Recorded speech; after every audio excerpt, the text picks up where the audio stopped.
Welcome my MTG friends, my MTG friends zealots. We are doing another pre-constructed deck. This is Commander 2021 and this one is Osgir the Reconstructor. So we've taken all of these pre-constructed deck cards and we've shifted and moved and jumbled them all around and came up with a really cool upgrade. This one is Osgir the Reconstructor. It's a 4-drop in Boros red white. It's a 4/4 legendary creature, giant artificer. I said it right. It's got vigilance, which is fine. We'll take it. For 1, you can sack an artifact. Target creature you control gets +2/+0 until end of turn. But more importantly is the X tap. Exile an artifact card with mana value X from your graveyard. Create 2 tokens that are copies of the exiled card. Activate only as a sorcery.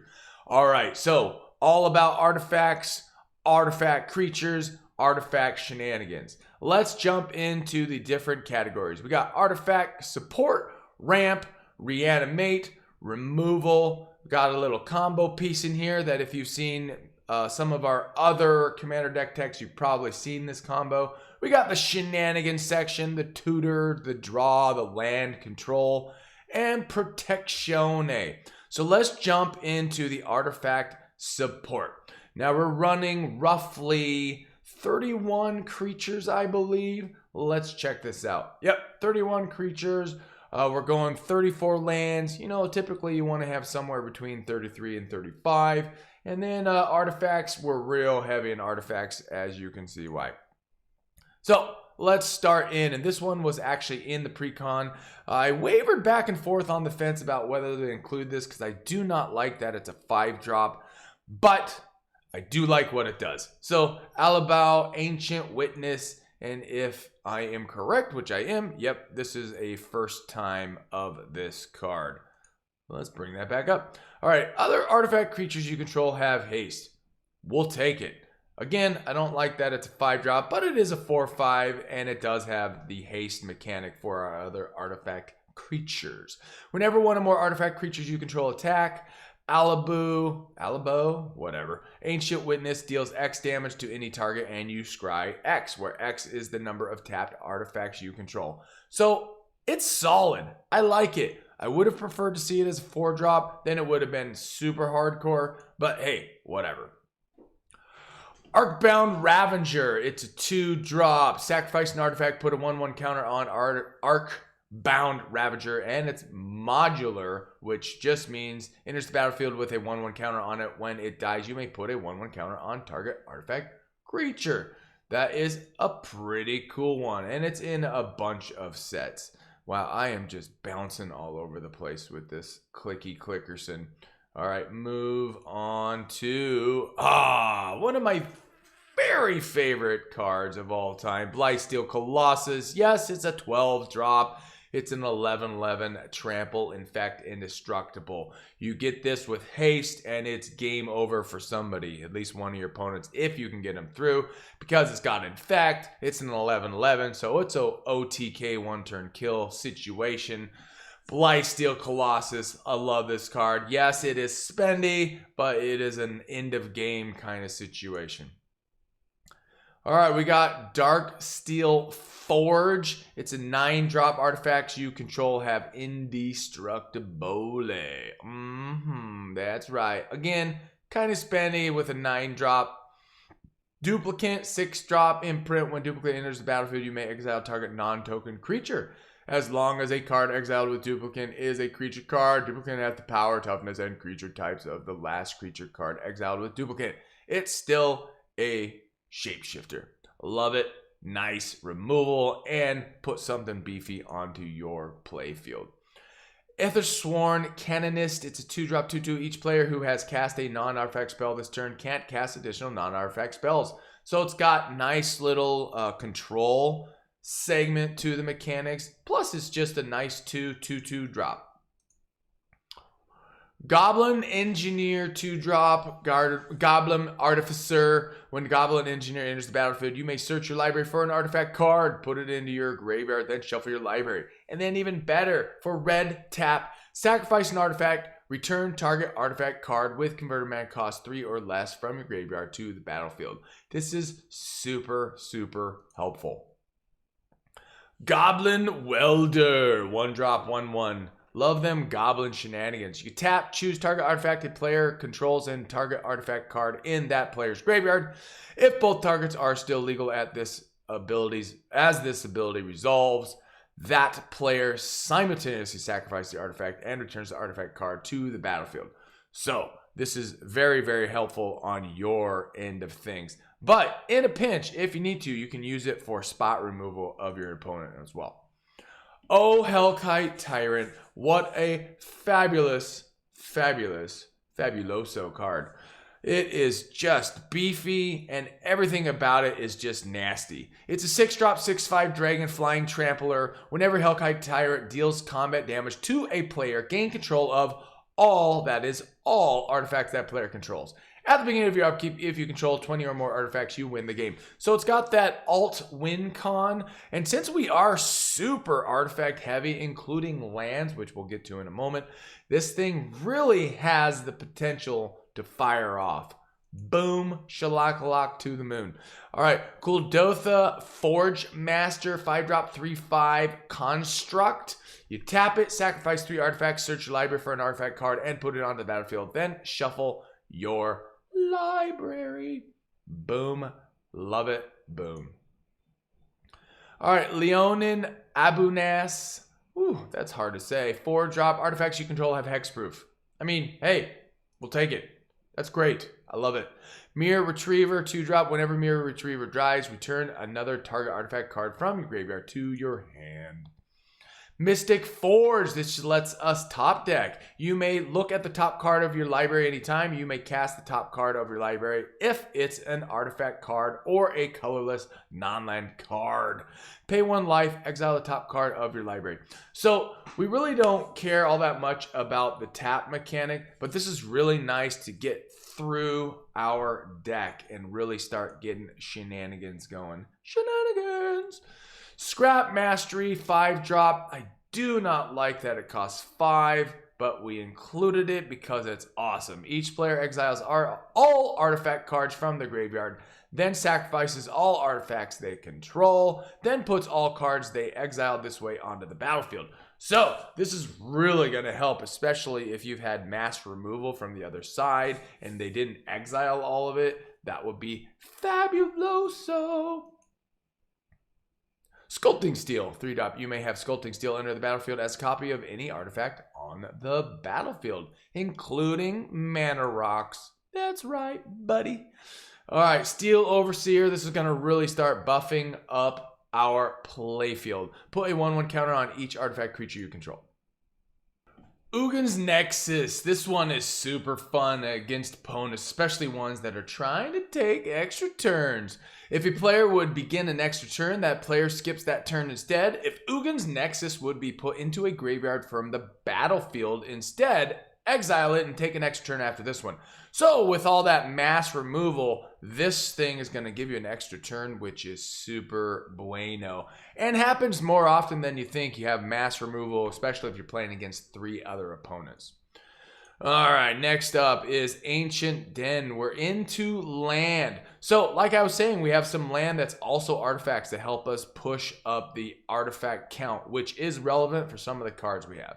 Ancient Den, the white version. Ancient Tomb, colorless, 2, cost you 2 damage. We got Arid Mesa to go fetch a mountain or a plains. Battlefield Forge, a dually for 1 damage. Clifftop Retreat comes in untapped if you have a mountain or plains. Command Tower, of course. Darksteel Citadel, indestructible, gives you colorless. Exotic Orchard, very, very efficient and effective card. It isn't even going to cost you more than like 50 cents if you don't have one. Exotic Orchard gives you color of your opponents. Furycalm Snarl. This one is out of Strixhaven, I think. Yeah, this is new. Also a dually. As it enters the battlefield, you may reveal a mountain or plains. And if you don't, it comes in tapped. There's a Great Furnace, the artifact for red. Mountain, we're running an 11. Needle Verge Pathway. This is the Zendikar Rising Dually modal card. It's got red on one side and white on the other. Planes, we're running 7. Plateau, yes, as usual. If you got it, run it. If you don't. It is the original gangster duel for red and white. Rogue's Passage. This one was actually in the pre-constructed. I decided to leave it in because it's just fun enough to do so. Target creature can't be blocked this turn. Woo! Especially if you got Blightsteel Colossus out. Boom, shalakalak, boom. You could easily swap this card out for another utility land you have. Sacred Foundry, the shock land of red-white. Spectator seeding, this one is if you have 2 or more opponents. Then you got a nice little dually. Sun-Baked Canyon, this is the pay 1 life and you get a red or white, or you can sack it for 1 and draw a card.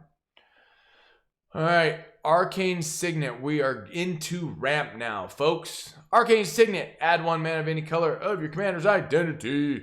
Archaeomancer's Map. This one is wordy. It's an artifact. Whenever Archaeomancer's Map enters the battlefield, search your library for up to 2 basic planes cards, reveal them, put them into your hand, then shuffle. Whenever a land enters the battlefield under an opponent's control, if that player controls more lands than you, you may put a land card from your hand onto the battlefield.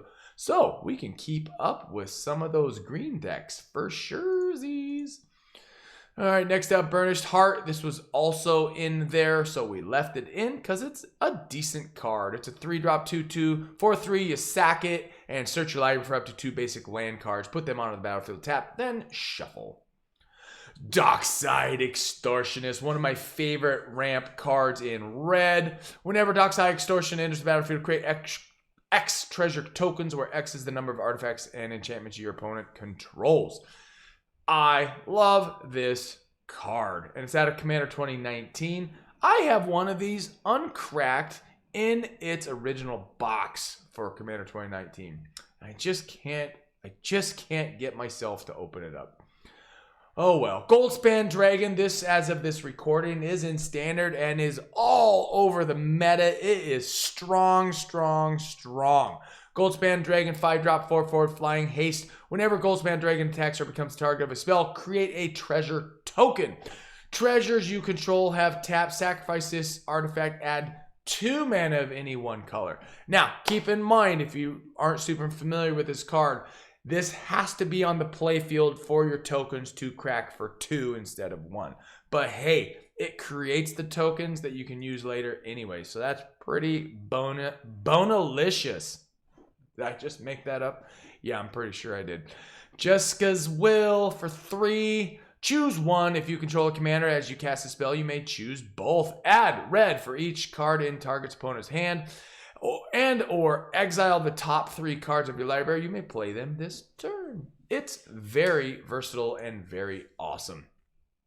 Jeweled Lotus, sacrifice it for 3 mana of any 1 color to get your commander out. Mana Crypt. Need I say more? Mana Crypt. Need I say more? Mana Crypt. Yes, it is a soul ring for nothing. Costs you 3 damage if you lose a flip. Who cares about that? We're in Commander, folks. Now, this one has spiked like a mofo recently. You could have picked this up for way cheaper, even months ago. Metal Worker, if you got it, run it, especially an artifact. Heavy stuff. Tap, reveal any number of artifact cards in your hand. Add 2 colorless mana to your mana pool for each card revealed this way. This is just an old school, awesome card from Urza's Destiny. Metal Worker. It's just fantastic. Monologue Tax. This one comes out of Commander 2021. Mark my words, folks. This is going to go up in price. It's just going to do a steady incline. Mind you, if it doesn't get reprinted. Whenever an opponent casts their 2nd spell each turn, you create a treasure token. Dude, what? 3-drop to do that? Awesome. Super duper awesome. Palladium Mirror. It's a 3-drop 2/2. Add colorless. Smothering Tithe. I was playing Commander with my buddies last Monday as of this recording. And getting this out early, like on turn 3, is just super janky fun. He ended up having like, oh my god, like 21 treasure tokens. I mean, it was crazy. Crazy, man. Anyways, I do digress. Whenever an opponent draws a card, that player may pay 2. If the player doesn't, you create a colorless treasure artifact token with sack. Add any color of the color wheel. Alright, Soul Ring. Yep. Don't need to explain that one. Solemn Simulacrum. I said it right. That sounds like it should be a speed metal song. Solemn Simulacrum. Yeah. Yeah. Oh, that was bad. Solemn Simulacrum for 4. Whenever Solemn Simulacrum enters the battlefield, you may search your library for a basic land card that rocks. Even better is put that card on the battlefield tapped, then shuffle. And even better is when Solemn Simulacrum dies, you may draw a card. I do have a lot of singing capabilities. I'm purposely singing terribly.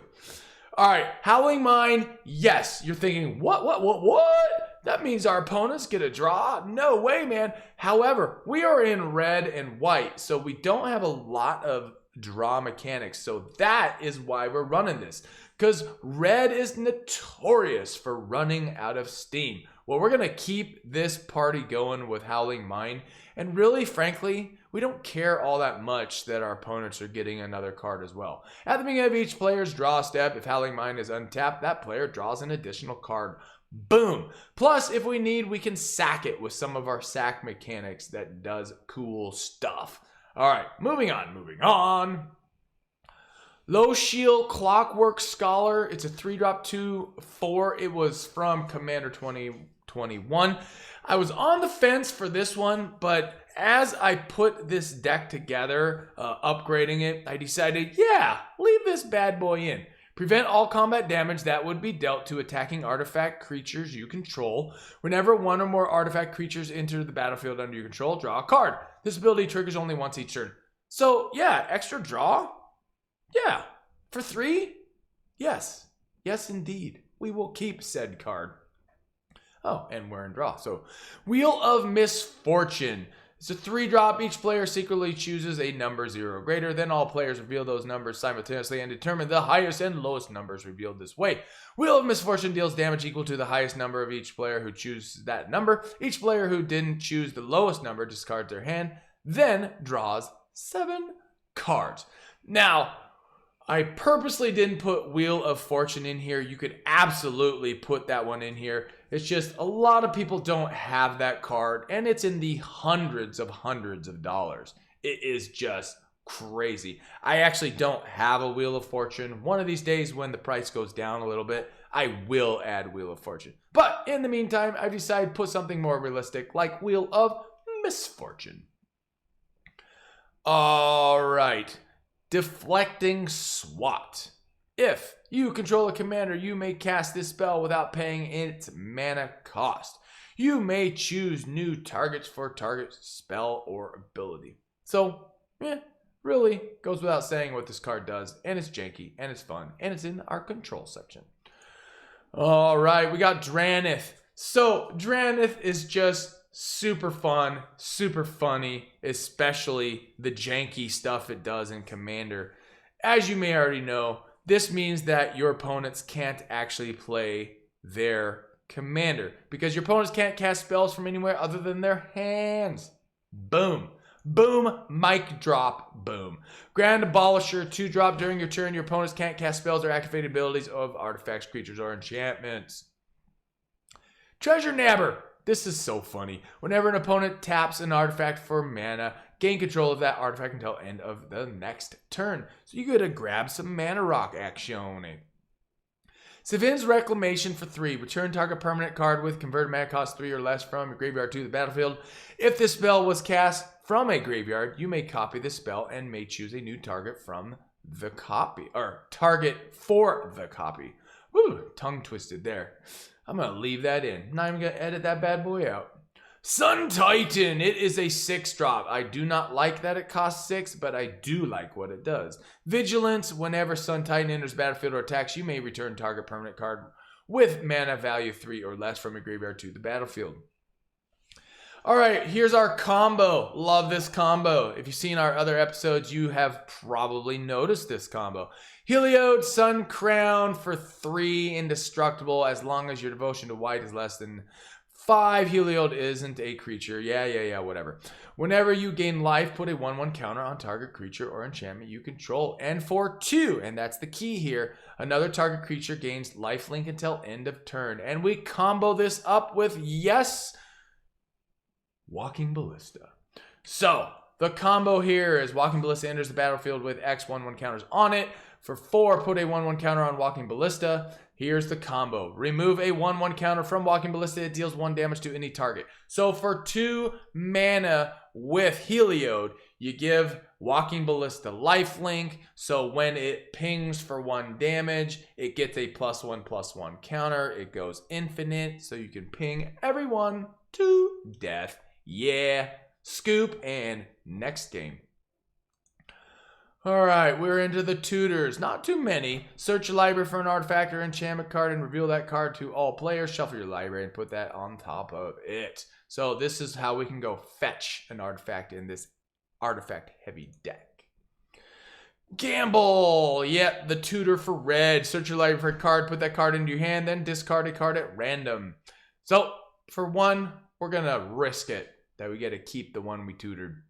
Imperial Recruiter for 3. Whenever Imperial Recruiter enters the battlefield, search your library for a creature card with power 2 or less. Reveal it, put it into your hand, then shuffle your library.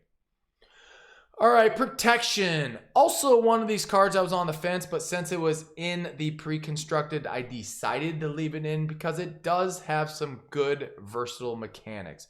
Boros Charm for 2. Choose 1. Boros Charm deals 4 damage to target player or planeswalker. Or permanents you control gain indestructible until end of turn. Or target creature gains double strike until end of turn. I really like that last part. Double strike until end of turn. Boom. Boom, boom, boom. And again, totally swappable card. You could easily put that in for a different kind of card that is something you prefer. Alright, Ensnaring Bridge for 3. Creatures with power greater than the number of cards in your hand can't attack. I like this, especially with Howling Mine going on. Teferi's Protection. Oh, one of the best protection spells of all time. Till your next turn, your life total can't change and you have protection from everything. All permanents you control phase out.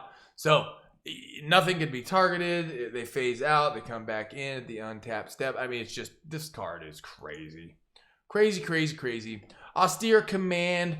I believe this was also in... oh, no. I guess I actually put this in. It wasn't in the precon. Forgive me.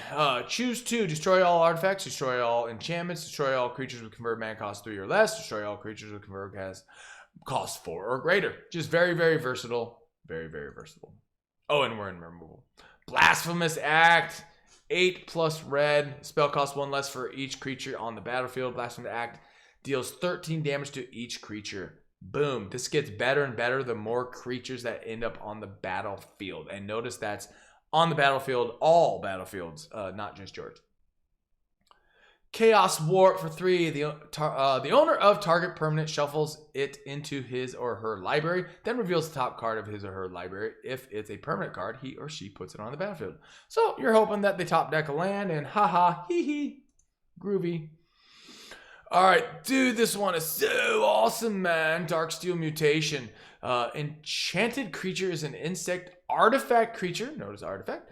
Creature with base power and toughness 0/1 and has indestructible, and it loses all other abilities, card types, and creature types. Just a very nice spot removal for your opponents, especially for stuff that's super sticky and is indestructible and needs -1 counters to get rid of it, etc. Alright, Dispatch for 1. Tap target creature with Metalcraft. If you control 3 or more artifacts, exile that creature instead. Nice. Yep, we got swords. We got swords in the house. Remove target creature from the game. That creature controller gains life equal to its power. Vanderblast. Destroy target artifact you don't control. Or overload that bad boy and destroy all artifacts that you don't control. Haha, hee hee, hoo hoo. Very nice, very nice. And then we got some Wrath going on. Wrath of God. Akiri Line-Slinger for 2/03. First strike vigilance. It gets +1 for each artifact you control, which is gonna be massive. Armory Automaton. Whenever Armory Automaton enters the battlefield or attacks, you may attach any number of target equipment to it. And then we got Cursed Mirror. I decided to leave this in because it has the tap for red, and I like that. And it's out of the pre-constructed cards. As Cursed Mirror enters the battlefield, you may have it become a copy of any creature on the battlefield until end of turn, except it has haste.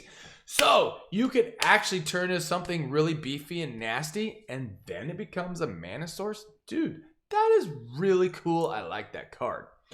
Darksteel Colossus. All right, it's a golem artifact creature. Artifact. Darksteel Colossus is indestructible. If Darksteel Colossus would be put into a graveyard from anywhere, reveal Darksteel Colossus and shuffle it into its owner's library instead. It's an 11/11. This is a game ender, folks. Game ender. Yes, you could swap this out for something more practical, but I just think it's a funny card and should be in this. All right, Lithoform Engine for 4. This is that really cool one out of Zendikar Rising that really has a lot of versatility. Let's unpack this, folks. It's got a 2, a 3, and a 4 tap mechanic. For 2, you can copy target activate or triggered ability you control. You may choose new target for the copy. For 3, you can copy target instant or sorcery spell you control. You may choose new target for the copy. And most importantly is 4. And yes, folks, it costs you 4. And then for another 4, you can do this mechanic. But it is so powerful. Copy target permanent spell you control. And then it becomes a token. That is amazing. So you could drop something super awesome. And if you have 4 to spare, you can make, on the stack, you can make a token copy of that. So even if it gets countered, you can still make a token of it and you get that onto the battlefield. That is an amazingly versatile card. All right, we got Platinum Angel for 7. You can't lose the game and your opponents can't win the game. This is a really nasty creature that your opponent will have to address. Have to. Just have to. All right, we got Sword of Truth and Justice. I love this card. And we do have some proliferate mechanics going on in our build. Not a ton. We aren't building everything around this, but blah, blah, blah, blah. It gets +2/+2 and has protection from white and from blue. Whenever equipped creature deals combat damage to a player, put a 1/1 counter on a creature you control and then proliferate. Boom, shalakalak, boom. Shake the room. Shake the room. All right, we're almost through this, folks. 1,000-Year Elixir for 3. You may activate abilities of creatures you control as though those creatures have haste. You can, for 1, untap target creature. Yeah, it's all good. Whatever. And it was in Commander 2021. All right, Vedalken Orrery for 4. You may cast non-land cards as though they had flash. Very, very powerful card. And that brings us full circle. So we got a lot of swap outs of the pre-constructed version of Osgir the Reconstructor. We have a couple cards in there that are certainly swappable. And it's just an overall very cool, very fun, very janky deck build. All right, thanks for sticking with us till the end. Again, this is MTG Friends. Check out our other episodes and thanks for tuning in.